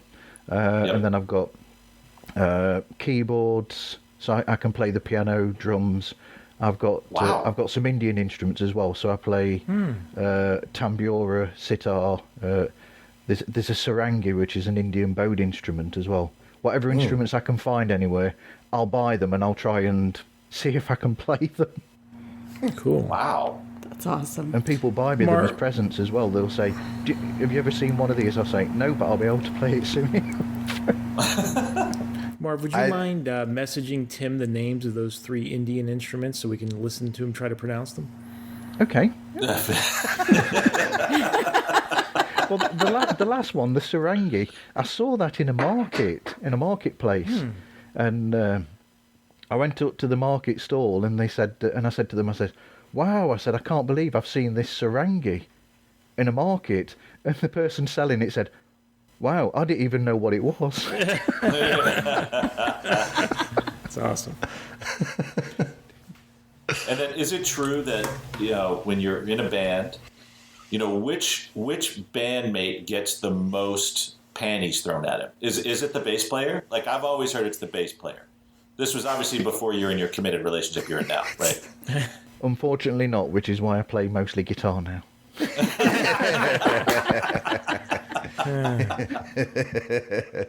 Now, so you're a big Beatles fan. Like, you were on one podcast and you were going deep and you were talking about number of albums that they put out solo, number of albums that they, which was the best, which cuts from that. I mean, I was really genuinely surprised at, your level of knowledge. Do you have a favorite Beatle? And if so, why? Mostly for the body of work that they've put out, I'd probably say Paul, but I do know that your favourite is George. Yeah. Oh, did I? How do you know that? Because you actually commented that on one of my posts. Because I put up something for George's birthday or something, and then you said your favourite Beatle. That's right. Because Greg is a big Beatles fan too, but I think more of a John Lennon fan, right? Like, I can't argue with any of the Beatles.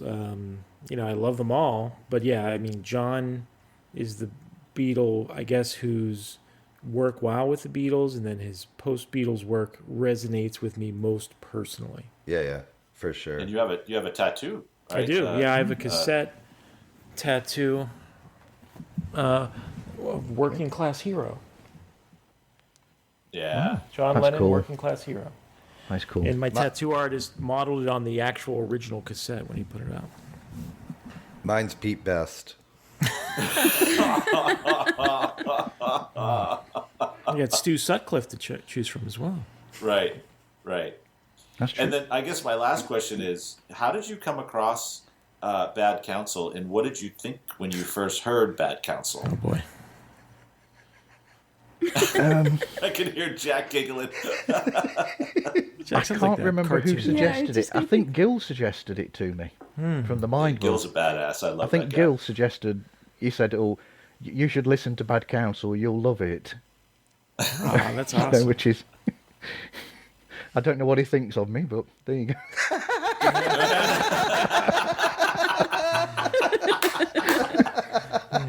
I love that. But he was so right. It was true.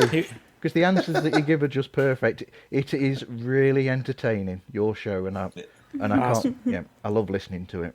That's Greg and Jack. Yeah, I look at your other shows and I listen to your other shows, and we definitely seem to stick out a little bit in terms of your listening pleasure. So that was always interesting to me, and we're happy that you do. Absolutely, we're happy. And then I guess my last question is, what is something that most people don't know about Marv? Because I'm thinking maybe we could kind of put this out on our podcast so more people of our listeners know who Marv is. Although I talk about you all the time. He's never asked me that question, Marv. Go on then, Jack. Right. What do people not know about you? No, he doesn't want to know the answer. None of us want to know the answer. He literally... I've tried to say it like 3 times, and he cuts it out of the show every time. I haven't had a good night's sleep in 8 years. Based on what Jack is willing to tell me. Right. I can't think of anything that people don't know about me, really. I'm from England. Have you noticed? Now it's Nottingham, right? It is, yes. Yep. So the only I don't even know where Nottingham is other than Robin Hood, right? So Nottingham Forest. Is that is there a forest, a Nottingham Forest? There is a Sherwood Forest. Yes, there is. Oh, Sherwood Forest in Nottingham, right? Yeah. The sheriff. Right. Yeah. Sheriff of Nottingham. Yeah. Right. Yeah, which used to cover the Tomato, Tom, Otto. There you go. Robin Hood really a fox? Like they portray him in Disney. I love it. Sorry. But yeah, it used to apparently cover the whole of Nottinghamshire and a couple of other counties, and now it's not quite the size that it used to be because people live here. So, yeah. Are you into English Premier League, Marv? No. No, that's no crime. I do not like soccer. Is it not? Yeah. Did he just call it soccer? Yeah. Something that people... Yeah, I'll call it soccer. Is Marv really in Akron, Ohio? We don't know. Right. Yeah. I don't Wait a minute. Hold on. Something people don't know about me. I don't like soccer, but I do love baseball. Wow. Well, maybe we should send him our old podcast. Maybe we should. No, Tim, don't. No. Tim's looking for listeners. Like, maybe it would apply to this person. They have intermittent rage disorder. They need something to calm them. But the amount of money you have to pay to subscribe to Major League Baseball is just, with our television license, it's a lot of money, really. Yeah. I'll give you my password. Marv, we'll mention that offline. Jack, Tim, and I. Okay. Jack, Tim, and I are huge baseball fans, and with your love of podcasts, I would recommend, if you're not doing it already, consider listening. I actually enjoy listening to baseball on the radio as much as I enjoy watching it on TV. Like the stories they tell between pitches, usually former players who have kind of insight into the team. They travel with the team. I think it's a great way to enjoy baseball. Okay, well, you've segued wonderfully there into what other podcasts would you suggest that people listen to that you love? Xander and Stone. Oh God. So that's a tough one. I'm just kidding. Yeah. Yeah. I mean, I don't want to forget any of our podcast friends, but one that Katie and I like, because we kind of like that reality television show world, is What Our Wives Watch. It's a couple of 3 guys listening to or watching like 90 Day Fiance. 2 guys. 2 guys. I think it's 3. I think oh wow. It's only 2. And they're breaking down episodes of these reality shows, kind of on the larger scale professional podcasts, if you will, and we're amateurs as well. Is I love Unexplained. Richard McLean Smith. I believe he's a Brit, and he just takes interesting stories from history and kind of breaks them down in kind of a pseudo creepy way. And his voice, if I had a Xander in my life, it would be Richard McLean Smith, because his voice is like, Tim, you said it was like audio ambient, right? Yeah. Well, there you go. I think that makes sense. I mean, obviously, Pods Like Us is a badass podcast. And I think there's a lot like Mind Buzz. We talked about that. Mm-hmm. I really enjoy that. Spark Up, listen to that. But there is one, and this actually started out very independent, and it became mainstream. And I think now it's a Netflix episode, but it's still really good. It's called Song Exploder. Yep. By Hrishikesh Hirway, and what he does is he basically takes one song. Marv, you would love this. How the hell did he do that? He did it quickly, and we have no idea if he did it right, Jack. Sorry to interrupt. Right. My bad. All right, I'm trying to be professional here. I'm sorry. And he basically will sit with the band, and they'll take him through the making of that song. Yep. So that was definitely something that I thoroughly enjoyed, and I think you will too. With your musical background. There was one. Greg, what was can't think of the name of that one that came out that was all about Joy Division and New Order, but it was just it wasn't. Yeah. It was fantastic. It was beautiful. I will find that, but it's basically it chronicles Joy Division, and then obviously their history, and then obviously after Ian's passing, then on to New Order. And just it's called Transmissions, the definitive story, and that was good. Yeah, it's fantastic, and I think it's 8 episodes, and so that's me. A mediocre time with Tom and Dan is the one I was mentioning earlier, the one of the first podcast I ever listened to, and I still do. My Dad Wrote a Porno is pretty good. I don't know if you guys would check that out. That's a pretty good one. I've enjoyed that one, and then and it's actually pretty fun. It is, yeah. Yeah, and then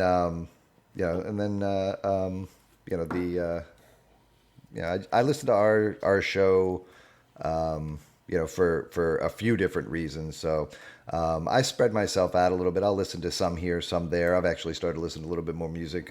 Time Suck is a really good show as well. A little more on the higher end, but does a really good job. And yeah. The last answer to that question, Katie has a really good podcast too that she turned me on to.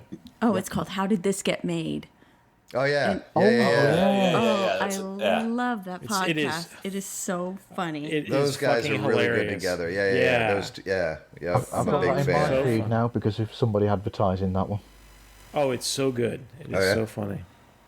Yeah, those hilarious. are the guys from the League that show the League. They were together in. And June Diane Raphael. Oh my gosh, they're hilarious. Yeah, good stuff. And they take movies that are like so terrible Horrible. and they analyze Cringy. how they possibly got made. They break them down hilariously, and they make me want to watch those terrible movies. This last week they did Jade, Again. the movie Jade, and I think June from the 90s. Yeah, I think David June Caruso. said like this is her favorite movie ever, and then we had to go back and like the one that actually inspired us to watch the whole film was the Kelsey Grammer and Thomas Jane made a movie called Money Plane. Money Plane. And it is the most absurd premise of like the richest gangsters in the world are flying around perpetually in this jet, gambling, like having an all stakes poker game, and and it's like, well, they didn't bring their money with them on the plane, and they're gonna like rob the money plane, even though there's no money on the fucking plane. Virtual money on the money plane.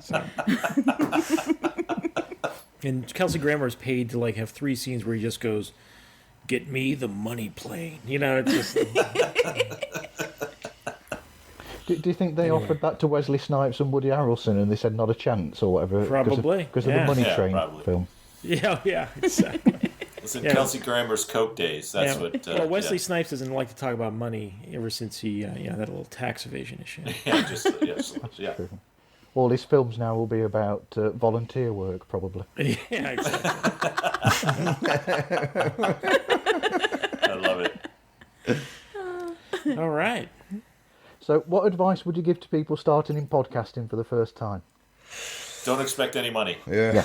It's not the money plane. No, it's not the money plane. It's do it because you love it, and you have to love what you're doing. And ramen noodles. I hear some.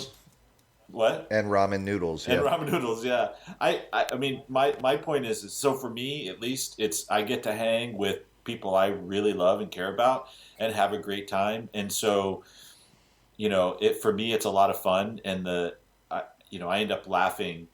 So hard. It's like good therapy for me. But I just, that would be... To make like a successful run, I think one of the things, Tim, that you and Jack have preached to me is that we need to put out content on a regular basis, same day, every week, without fail. We took 1 week off when there was some storms in the U.S. that knocked out internet and power in certain places. And, and it's... The half-life of our show, when there's a week of no content, is 5 days. And then it seems like we're forgotten. And I was a little bit worried because we just were off of the radar for just so brief a time. But then, our listeners came back, and that's good. But I can see that not Australia. Yeah, exactly. They still haven't come back. Those ones who do like intermittent episodes, and it's hard, I think, to keep an audience when you do like that. Consistency. Yeah. Mm-hmm. Absolutely. And I would say pay a little attention to how it sounds. People do not want to listen to someone who does not sound good. So invest in maybe in a little mic or something like that. Yeah. Learn how to edit a little bit. Yeah. And don't have anybody on your show that sounds like Gene Hagen in Singing in the Rain. I don't get that reference, but I'm used to feeling that way. Yeah. Tim hates movie references. Yeah. Sorry. I don't know if anybody will get that good. reference. No, that's fine. No, I love them. Yeah, exactly. Keep them coming. So, where can people find your show, and how can they get in touch with you if you want them to? I'm going to step aside here. So, we're on all podcast platforms. We're on iTunes, we're on Spotify, we're on Anchor, we're on Amazon Music, we're on Google Podcasts. We're actually on Audible, the website that Amazon has for audio books. We're on that. And you can find us on Twitter at what is it, Tim? Bad Counsel 1. Bad Counsel 1 at Bad Counsel 1. Yep. And then Facebook Bad Counsel, and then Instagram bad.counsel. Yeah. Instagram is if you're trying to find us, if you want to get us, Greg and Katie have kind of taken over that, and and they've been doing a phenomenal job getting us out there, getting the name out there. Great, yeah. And Instagram. If you just, if you wanted a starting point, somebody was yelling out the window, "How do I find you?" Bad Counsel Instagram. That's going to be your best bet, and then from there we make it, somewhat easy. Well, it's actually, I find Instagram is like a continuation of our show, and then Greg's interaction with our listeners and back and forth. I find that to be enjoyable, as entertaining. Yeah, totally, and they get us. And so Greg's sense of humor, I mean, I love his sense of humor. It's there, and it's a lot of fun. We also have you can leave us a voicemail, and the voicemails are a lot of fun. I mean, we use a lot of our voicemails. Some of them we don't, but most of them we use our voicemail. I don't have that number memorized. And you can, it doesn't, again, it's a voicemail, right? So number one, you don't have to, it's not live, right? If you call and you get halfway through it and you want to bail on it, then bail on it and call back.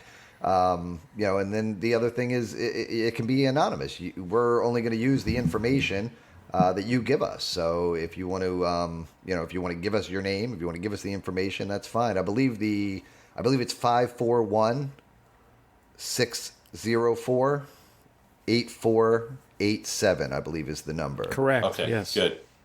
Katie gave you the thumbs up. We're good. Yeah, and then that's a lot of fun. And honestly, if you call and you mess up, just say, hey, please don't use this and use the next one. And I actually will beep out if someone we have people that leave their name, we won't put their name out there. We don't. We don't want them to have to be associated.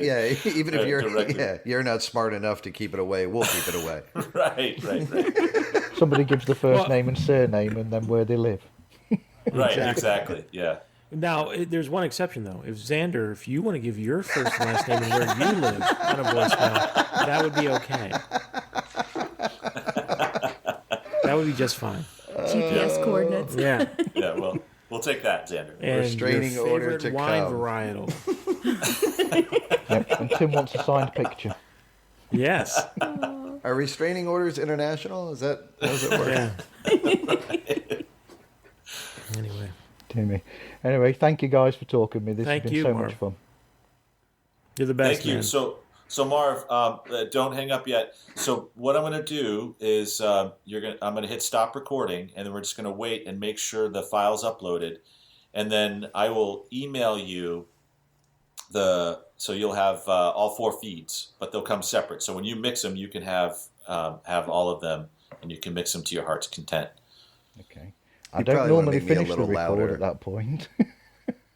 What's that? I don't normally finish the recording at that point. I carry on, do the ending, and then we carry on chatting just to find out if there's anything that we miss. There you go. I'm giving it away now for the listeners. Yeah, well, that's typically your format. So, but I just wanted to make sure that you have everything that you need. So when we end, I just have to make sure before you close your browser, that we have it all downloaded. But this is just audio only, so it's a little easier. Okay. So, thank you all of you for talking to me. That was so much fun. Hold on one sec. Tim's going to hit stop. He's not done doing his ending. Is Right. Okay, sorry. right. Stupid me. I'm sorry. That's what Marv's saying. He didn't Jesus, end it. God almighty. I'm sorry. I'm Sorry, Marv. I'm sorry. He's saying that's not normally how he ends. Well, at least Thank one you, of us Katie. is professional. Yes, thank you. Yes, yes, yeah. One thank of you. All right, us. let Marv do his ending. Yes. All right, I'm sorry. Yes, okay. All right. Otherwise, it will sound Okay. like one thing, and then all of a sudden, the ending will sound like somebody in a completely different room. That's right. Okay. Okay. And thank you, everybody, for listening, and hope you listen again to another episode of Pods Like Us.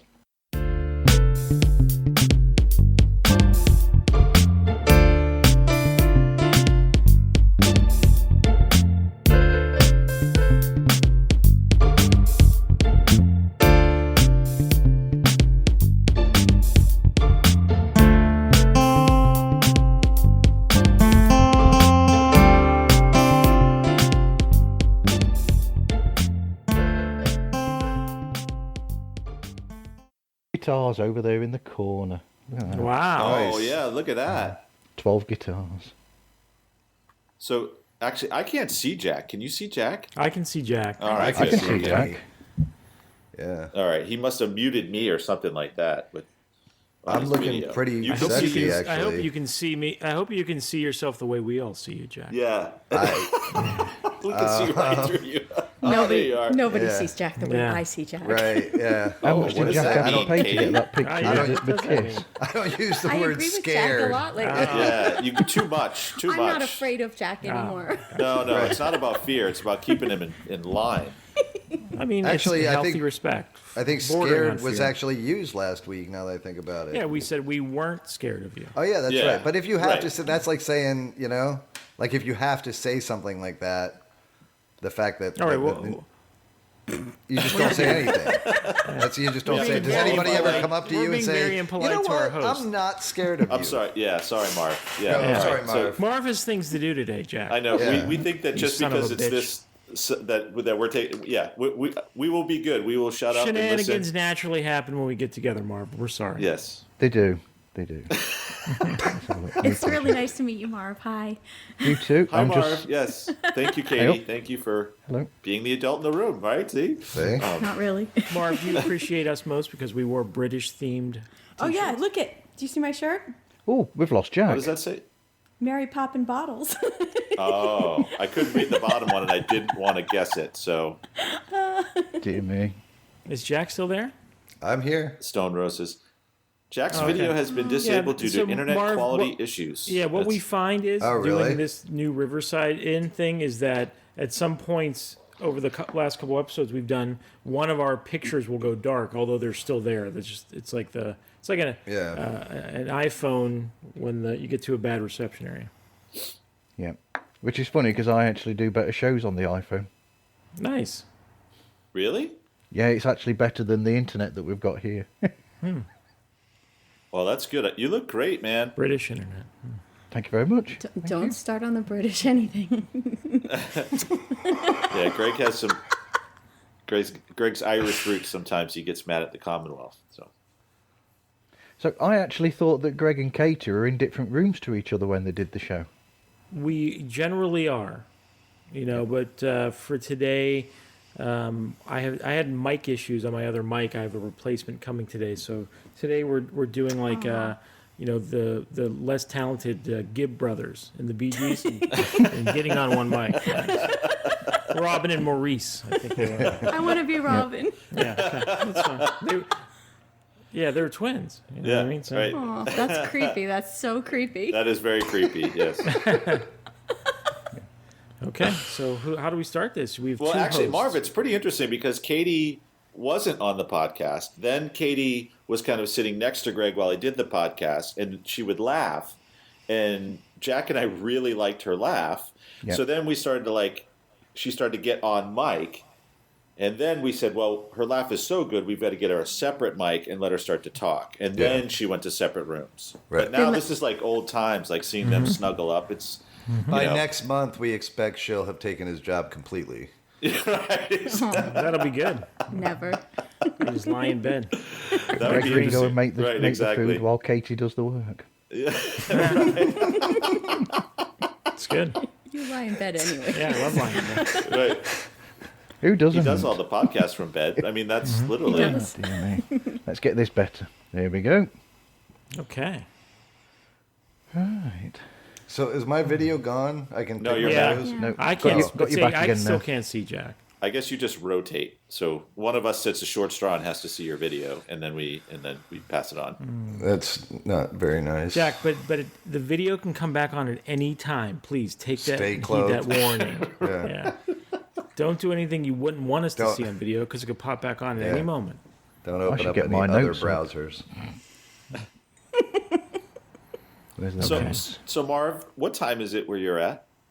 5:45. Nice. And but you also work, so it's doubly difficult, right? Because you work overnight schedule. I do, but I'm on holiday at the moment, so Nice. Nice. I'll book time off just to talk to you guys. Oh, yes, Pandering. yes. Sweet. He's so Marv Smooth, man. There you Yeah. go, right there. That's we it, see Marv it. Smooth. See, that's Yeah. Marv, before I forget, please send your mailing address to us, and we'd love to send you some of our Bad Counsel merchandise. I would get a P.O. box, Marv. Yeah. Jack knows how it is. Yeah. Yeah. He knows himself. Self-knowledge, Marv. That's right. Absolutely. He knows what we do over here. So have you been over here before then, Jack? UK? Never. No, I have not. Nope. I've barely been out of Florida, to be honest with you. It's hard to escape. Have any of you unfortunately been to this country? I've been quite a bit, yes. Okay. Oh, really? Oh, Yes. season I passed one. through Heathrow on the way to Ireland, but I never left the airport. The last time I've been 2 years ago, April. Before COVID. You didn't think drink Greg any wants of the to go Heathrow back. Airport coffee, did you? Because that's terrible. I found most of the coffee was pretty terrible. You have Oh, to switch to tea when you're there. That's right. You got to get a cuppa, right? Like, That's right. come on. That's why we drink so much tea. We don't know how to make coffee. shitty coffee. Which is terrible for me because I drink mostly coffee. Oh, We're going to get along just fine, Marv. This is great already. Yes. We are. Oh, sip the coffee. See, this is why we'll have to send him a Bad Counsel mug. Yeah. That's right. That's gonna it. And wrap as us. soon as it comes, I'll have a drink in it and put it up on the Instagram. Awesome. Nice. There you go. And we're also going to send you a pen and a Bad Counsel prison wallet, Mark. So if you could use all 3 products and put it on Instagram, we'd appreciate it. yeah, Yeah, that's right. yeah. Oh, sorry. Please tell me you're recording this already. See? Oh, We dear. just got to put the logo stickers on it. You've just got to tell me that this is recording right now, is it, Tim? It is recording. Yes, sir. Brilliant, So you 'cause will this get has all got- of this. Oh, good. It can go in the post-show. Yes. You may make the decision to put all of it in the post show. Maybe that'll be your first just all post show. Yeah, just have the intro music and then welcome to blah, blah, blah, introduce you, and then do the outro music. And Yeah. then all after the outro music. Yep. I like it. Outtakes and bloopers. Yeah. That's right. Turns out they're just as foolish behind the scenes as they are in front. Then there won't need to be a warning label for the language. That's true. That's right. That's right. That's true. But we definitely feel blessed that you did take the. You're going to put the explicit tag on this one. I heard one of your guests, the one did the Beatles podcast out of Canada, and he was afraid to swear, and I was like, oh gosh, like Marv really locks this stuff down, and so yeah, I don't think we could have a conversation without saying something wrong, right? Well, I mean, I get through my workday pretty well. Although no, I do swear at work sometimes. I guess. I'm sure you do, right? Yeah, I do. I was gonna say I have kids, but they yell at me for swearing a lot. So Well, the good news is, you know that from your older son, Jack. But Carly used to do the same thing to me, and it passes. yeah, yes, yep. Eventually, they just start accepting it and then cursing using right it. along with Yeah, it. yeah, exactly. Right. Yeah. Right. Teaching you a few lessons. And then you have that moment where you're so proud. Exactly. Oh yeah. Oh yeah. So you're, yeah. you're all in soundproof rooms then, are you, so that nobody can hear you and come in and tell you off for swearing then? We're in the next best thing. We live in a condo in South Florida, Marv, with mostly seniors. Our neighbor next to us is 80, and our neighbor across the hall is 99. And so they can't hear shit. They can't hear Greg you. goes around No. the night before. Greg goes around and turns down all the hearing aids. So Right, exactly. I have a remote control they don't know about. And I'm in an elementary school, given some internet issues that I had this morning, but no children are here, so that's Thank God. that's a positive. Because yeah. Tim needs to state that explicitly because, for legal reasons. Right, exactly. What's And the distance I rule, am- Tim? Yeah. Right. I am literally It's 6 in the feet, middle Katy. of the woods, so I can walk Jack. outside and say and do whatever I want and still get away with it. So Oh, I'd like to test that theory. Maybe not. You might be afraid to do that. They might end up using your place, Jack, for one of these thriller films where they hide bodies in your house then. that's actually been discussed on our show, Marv. Oddly enough, so yeah, it's a distinct possibility. I look forward to that. Should I? Assuming you're not one of the bodies, Right, exactly. Yeah. they not so much. I won't visit you when I do my road trip of America then. You might want to just pass through. I don't think we want to say Jack's place. Bye. Yeah, there you go. Yeah. Keep it moving. Keep it moving. Right. Yeah. And you'll be saying that while on the plane, doing a flyover. And you'll generally say, "Oh, that's Jack's place, down there somewhere within the land." It's close enough. You sound like you're in the Ozarks or something in the middle of the, place like that where dead bodies are hidden and everything. Like that, yeah. It's like Floribama, right, Jack? It is like Floribama, yes. Yep, it absolutely is. Chances are there's some bodies somewhere within, a certain radius. A lot of swamps, Jack, I hear Jack's voice like modulating. Yeah, it's okay. Jack's video has been disabled due to internet issues. Is it my quality? Yeah, see? But it's still recording on his audio. Yep. He's good. Told you, I'm in the woods. The local authorities have a suppression device that keeps Jack from broadcasting most days out of his house. When I start talking about my location, it's part of his parole. They shut it down. Yeah. It's like house arrest, but an area of the state. So, where have I put my notes? I was waiting to see the doodles that you put on ours. What doodles did I put up? Well, I can see them. They're on your Instagram feed. Oh, did I miss it? I missed it. I must have missed it. Further up, I think. Ah. They're not that good, actually. Good mic distance for Katie and I? It's a great one. Okay. Actually, I'm clipping out this time, so I'm... But yeah, you guys are doing great. Thanks a lot. Yeah. Because at the bottom it says it's got your show perfectly... I think because it's got at the bottom sex and drugs and rock and roll. And I think that explains your show very well. That's a great tune, too. Yeah. Sex and drugs and rock and roll. It is. It was a great tune. Yes.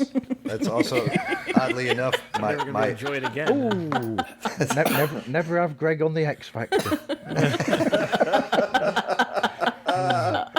We've been doing this 5 minutes and we have 2 nevers already. Not a chance. Piss off. Seriously. Oddly enough, Marv, that's also my epitaph. So on.